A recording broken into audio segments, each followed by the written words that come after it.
How to fix Ubisoft Connect Launcher not working. Open up your computer search and search for Ubisoft Connect. Right click on it, open file location, again right click, open file location, and once you find Ubisoft Connect in this folder, again right click, show more options, properties, go to compatibility and check these two options, disable full screen optimizations and run this program as an administrator. Click on apply, click on OK.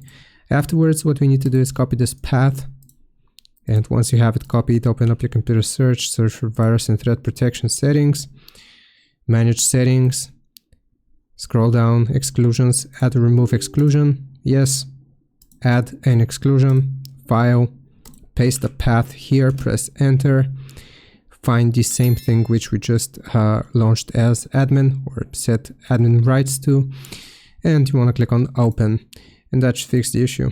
Hope this helps, leave a like and sub, I'll see you next time.